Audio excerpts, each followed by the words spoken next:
जय जगन्नाथ पिलामाने स्वागत करुछि तुम मानकु मोर ए चैनल को। एबे देखिबा ओडिया रे पीजी पीएचडी एमफिल एवं नेट इत्यादि लिखित प्रवेशिका परीक्षा रे आसुथिबा लेखा और लेखक संबंधी आउ किछि संभाव्य उत्तरमूलक प्रश्नोत्तर। तेबे ए भागर प्रथम प्रश्न रे रहिछि फकीर मोहनक लिखित प्रायश्चित उपन्यासर प्रकाश काल केबे? क 1903, ख 1915, ग 1921 एवं घ 1923। तेबे एहार सठिक उत्तर हेब ख 1915। परवर्ती प्रश्न फकीर मोहनक लिखित छमाण आठ गुंठ उपन्यासर मुख्य खलनायक चरित्रर नाम कौन? क भ्रमरा मंगराज, ख रामचंद्र मंगराज, ग सारिया एवं घ भगिया। तेबे एहार सठिक उत्तर हेब ख रामचंद्र मंगराज। परवर्ती प्रश्न सीता वनवास सृष्टिर स्रष्टा किए? क पल्लीकवि नंदकिशोर बल, ख फकीर मोहन सेनापति, ग सदानंद ब्रह्मा एवं घ गंगाधर मेहर।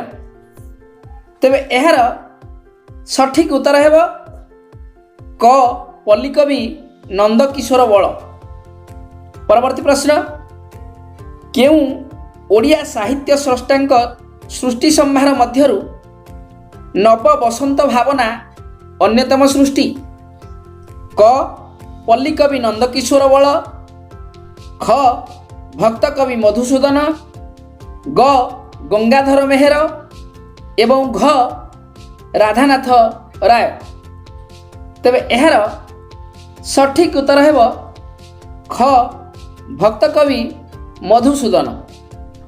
परवर्ती प्रश्न गारुडी मंत्र गल्पर रचयिता किए?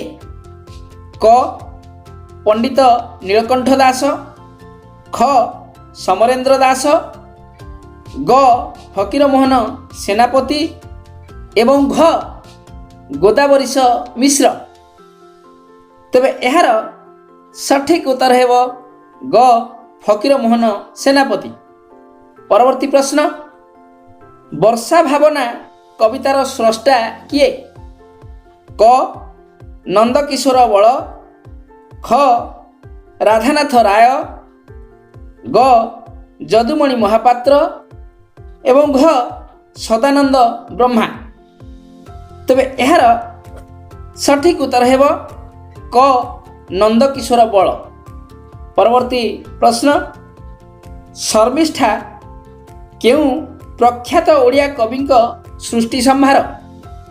क भगवान बाहिनीपति, ख कवि सूर्य बलदेवरथ, ग अनंतपति एवं घ नंदकिशोर बल। तेबे एहार सठिक उत्तर हेब घ नंदकिशोर बल। परवर्ती प्रश्न शर्मिष्ठा काव्यटी सर्वमोट केतोटी सर्गर समाहार? क 11, ख 17, ग 32 एवं घ 47। तेबे एहार सठिक उत्तर हेब क 11। परवर्ती प्रश्न काव्य ग्रंथ प्रणय चिटाऊ काहार सरंचना? क पल्लीकवि नंदकिशोर बल, ख शेखर चिंतामणि महांती, ग फकीर मोहन सेनापति एवं घ राधानाथ राय। तेबे एहार सठिक उत्तर हेब ख शेखर चिंतामणि महांती। परवर्ती प्रश्न तरंगिणी क्षुद्र कविता संकलन काहार रचना?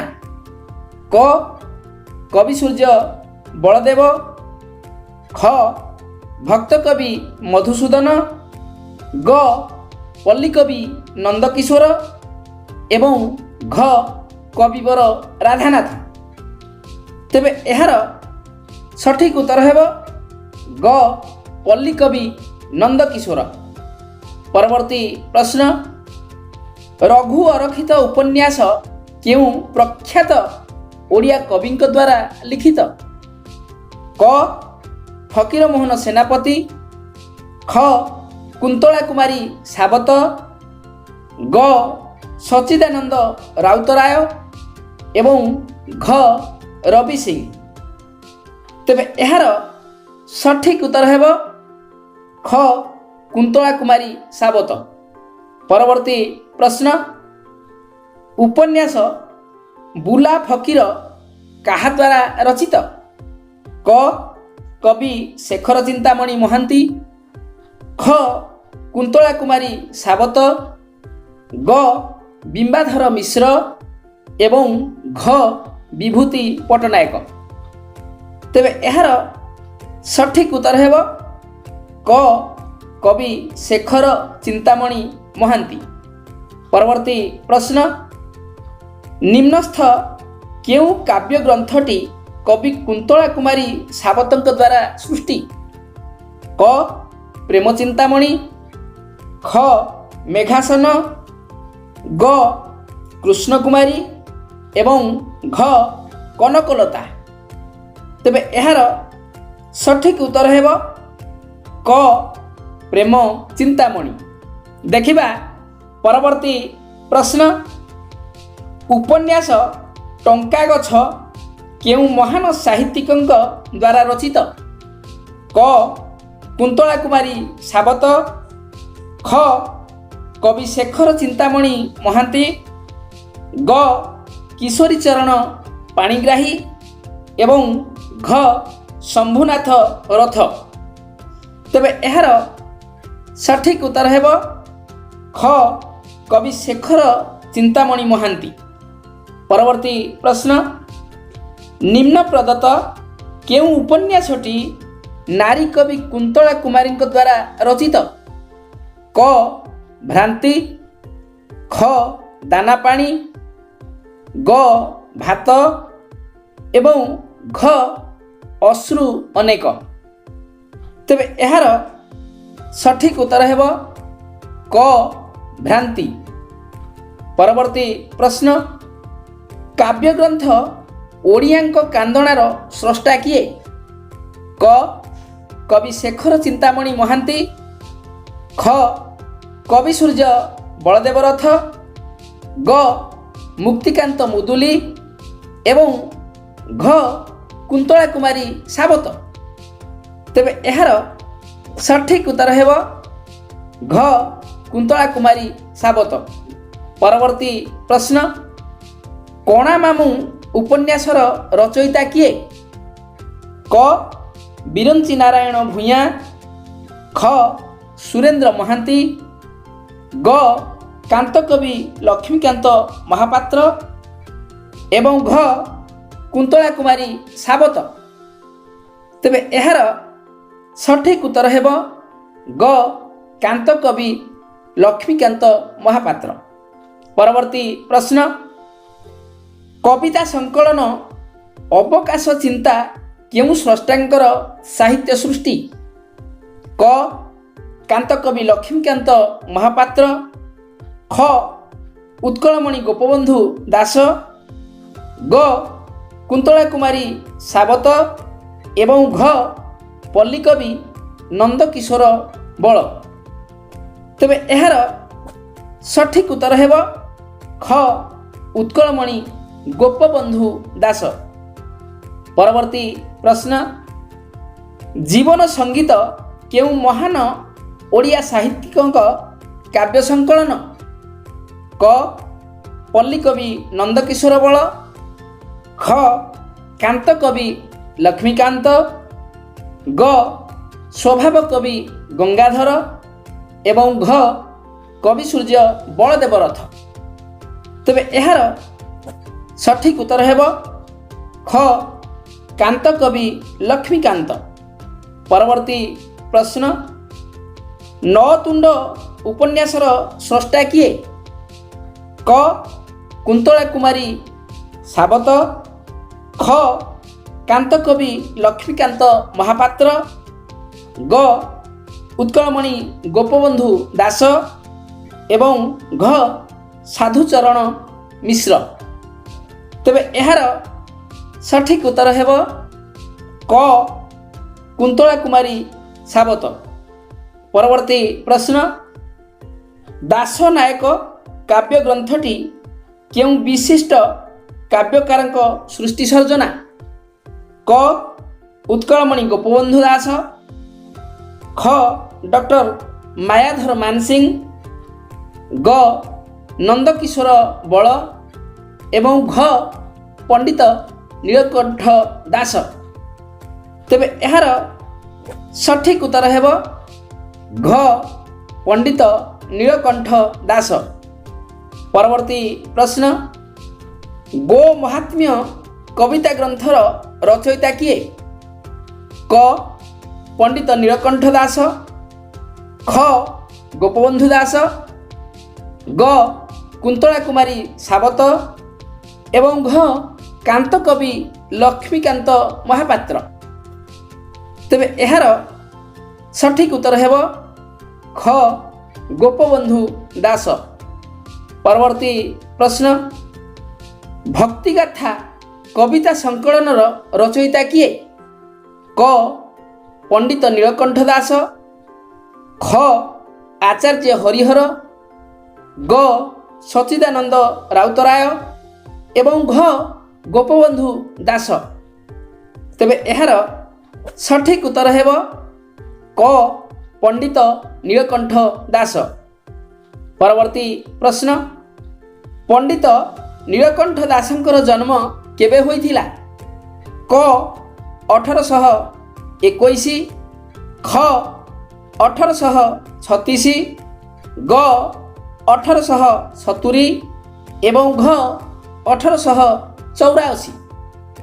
ତେବେ ଏହାର ସଠିକ୍ ଉତ୍ତର ହେବ ଘ 1884।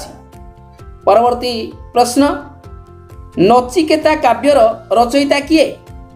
କ ପଲ୍ଲୀ କବି ନନ୍ଦକିଶୋର ବଳ, ଖ କବି ଶେଖର ଚିନ୍ତାମଣି, ଗ ଉତ୍କଳମଣି ଗୋପବନ୍ଧୁ ଦାସ ଏବଂ ଘ ମାୟାଧର ମାନସିଂ। ତେବେ ଏହାର ସଠିକ୍ ଉତ୍ତର ହେବ ଗ ଉତ୍କଳମଣି ଗୋପବନ୍ଧୁ ଦାସ। ପରବର୍ତ୍ତୀ ପ୍ରଶ୍ନ, ପଣ୍ଡିତ ନୀଳକଣ୍ଠ ଦାସଙ୍କ ପ୍ରଥମ ପ୍ରକାଶିତ କବିତାର ନାମ କ'ଣ? କ ଆଦର୍ଶତାର, ଖ ସାପୁଆ କେଳା, ଗ ମୋ ଟିକି ଘର ଏବଂ ଘ ମାଛି ଓ ବୁଢ଼ିଆଣୀ। ତେବେ ଏହାର ସଠିକ୍ ଉତ୍ତର ହେବ କ ଆଦର୍ଶତାର। ପରବର୍ତ୍ତୀ ପ୍ରଶ୍ନ, ଗୋଲ୍ଡ ସ୍ମିଥଙ୍କ ହର୍ମିଟ୍ କବିତାର ଛାୟାରେ ପଣ୍ଡିତ ନୀଳକଣ୍ଠ ଦାସଙ୍କ ରଚିତ କବିତାର ନାମ କ'ଣ? କ ଜହ୍ନମାମୁଁ, ଖ ବଧୂ ଓ ବାସନ୍ତୀ, ଗ ମୋ ଟିକି ଘର ଏବଂ ଘ ସାପୁଆ କେଳା। ତେବେ ଏହାର ସଠିକ୍ ଉତ୍ତର ହେବ ଖ ବଧୂ ଓ ବାସନ୍ତୀ। ପରବର୍ତ୍ତୀ ପ୍ରଶ୍ନ, ପଞ୍ଚବୀର ଗଳ୍ପ ସଂକଳନର ସ୍ରଷ୍ଟା କିଏ? କ ପଣ୍ଡିତ ନୀଳକଣ୍ଠ ଦାସ, ଖ ଉତ୍କଳମଣି ଗୋପବନ୍ଧୁ ଦାସ, ଗ ଗୋଦାବରୀଶ ମିଶ୍ର ଏବଂ ଘ ଆଚାର୍ଯ୍ୟ ହରିହର। ତେବେ ଏହାର ସଠିକ୍ ଉତ୍ତର ହେବ ଗ ଗୋଦାବରୀଶ ମିଶ୍ର। ପରବର୍ତ୍ତୀ ପ୍ରଶ୍ନ, କିଶଳୟ କାବ୍ୟ ସଂକଳନ କେଉଁ ବିଶିଷ୍ଟ ଓଡ଼ିଆ ସ୍ରଷ୍ଟାଙ୍କର ସୃଷ୍ଟି? କ କବି ସୂର୍ଯ୍ୟ ବଳଦେବ ରଥ, ଖ ପଣ୍ଡିତ ନୀଳକଣ୍ଠ ଦାସ, ଗ ଯଦୁମଣି ମହାପାତ୍ର ଏବଂ ଘ ଗୋଦାବରୀଶ ମିଶ୍ର। ତେବେ ଏହାର ସଠିକ୍ ଉତ୍ତର ହେବ ଘ ଗୋଦାବରୀଶ ମିଶ୍ର। ପରବର୍ତ୍ତୀ ପ୍ରଶ୍ନ, ମୋ କଥାଟି ସରିନାହିଁ ଗଳ୍ପ ସଂକଳନ କେଉଁ ସାହିତ୍ୟିକଙ୍କର ଏକ ଅନବଦ୍ୟ ସୃଷ୍ଟି? କ ଗୋଦାବରୀଶ ମିଶ୍ର, ଖ ନୀଳକଣ୍ଠ ଦାସ, ଗ କାଳିନ୍ଦୀ ଚରଣ ପାଣିଗ୍ରାହୀ ଏବଂ ଘ ଗୋପବନ୍ଧୁ ଦାସ। ତେବେ ଏହାର ସଠିକ୍ ଉତ୍ତର ହେବ ଗ କାଳିନ୍ଦୀ ଚରଣ ପାଣିଗ୍ରାହୀ। ଦେଖିବା ପରବର୍ତ୍ତୀ ପ୍ରଶ୍ନ। ଅର୍ଦ୍ଧ ଶତାବ୍ଦୀର ଓଡ଼ିଶା ଓ ତହିଁରେ ମୋ ସ୍ଥାନ କାହା ଦ୍ୱାରା ରଚିତ? କ ଉତ୍କଳମଣି ଗୋପବନ୍ଧୁ ଦାସ, ଖ ନୀଳକଣ୍ଠ ଦାସ, ଗ କାଳିନ୍ଦୀ ଚରଣ ପାଣିଗ୍ରାହୀ ଏବଂ ଘ ଗୋଦାବରୀଶ ମିଶ୍ର। ତେବେ ଏହାର ସଠିକ୍ ଉତ୍ତର ହେବ ଘ ଗୋଦାବରୀଶ ମିଶ୍ର। ପରବର୍ତ୍ତୀ ପ୍ରଶ୍ନ। ପ୍ରଖ୍ୟାତ ଗଳ୍ପ ସଂକଳନ ରାଶିଫଳର ରଚୟିତା କିଏ? କ କାଳିନ୍ଦୀ ଚରଣ ପାଣିଗ୍ରାହୀ, ଖ ଗୋଦାବରୀଶ ମିଶ୍ର, ଗ କଳ୍ପତରୁ ମହାନ୍ତି ଏବଂ ଘ କୁନ୍ତଳା କୁମାରୀ ସାବତ। ତେବେ ଏହାର ସଠିକ୍ ଉତ୍ତର ହେବ କ କାଳିନ୍ଦୀ ଚରଣ ପାଣିଗ୍ରାହୀ। ଦେଖିବା ପରବର୍ତ୍ତୀ ଏବଂ ଏ ଭାଗର ଶେଷ ପ୍ରଶ୍ନ। ଉପନ୍ୟାସ ପୁଆଣୀ ଘରର ରଚୟିତା କିଏ? କ ଅର୍ଣ୍ଣଦା ଶଙ୍କର ରାୟ, ଖ ଗୋଦାବରୀଶ ମିଶ୍ର, ଗ ଗୋଦାବରୀଶ ମହାପାତ୍ର ଏବଂ ଘ ବୈକୁଣ୍ଠନାଥ ପଟ୍ଟନାୟକ। ତେବେ ଏହାର ସଠିକ୍ ଉତ୍ତର ହେବ ଖ ଗୋଦାବରୀଶ ମିଶ୍ର। ତେବେ ପିଲାମାନେ ଏ ଭାଗର ପାଠକୁ ଏଇଠି ରଖିବା। ପୁଣି ଆଗାମୀ ଭାଗରେ ଆଉ କିଛି ପ୍ରଶ୍ନୋତ୍ତର ଆଲୋଚନା କରିବା। ଗଲାବେଳେ ତୁମମାନଙ୍କୁ ଅନୁରୋଧ କରୁଛି, ଯଦି ଏପର୍ଯ୍ୟନ୍ତ ମୋର ଏ ଚ୍ୟାନେଲକୁ ସବସ୍କ୍ରାଇବ୍ କରିନାହ ତେବେ ଚ୍ୟାନେଲକୁ ସବସ୍କ୍ରାଇବ୍ କରିଦେବା ସଙ୍ଗେ ସଙ୍ଗେ ଏ ଭିଡ଼ିଓକୁ ଗୋଟିଏ ଗୋଟିଏ ଲାଇକ୍ ମଧ୍ୟ କରିଦେବ। ତେବେ ପରବର୍ତ୍ତୀ ଭାଗ ପର୍ଯ୍ୟନ୍ତ ତୁମମାନଙ୍କର ସୁଖ ଏବଂ ଶାନ୍ତି କାମନା କରି ଏଇଠି ରହୁଛି। ଧନ୍ୟବାଦ ପିଲାମାନେ।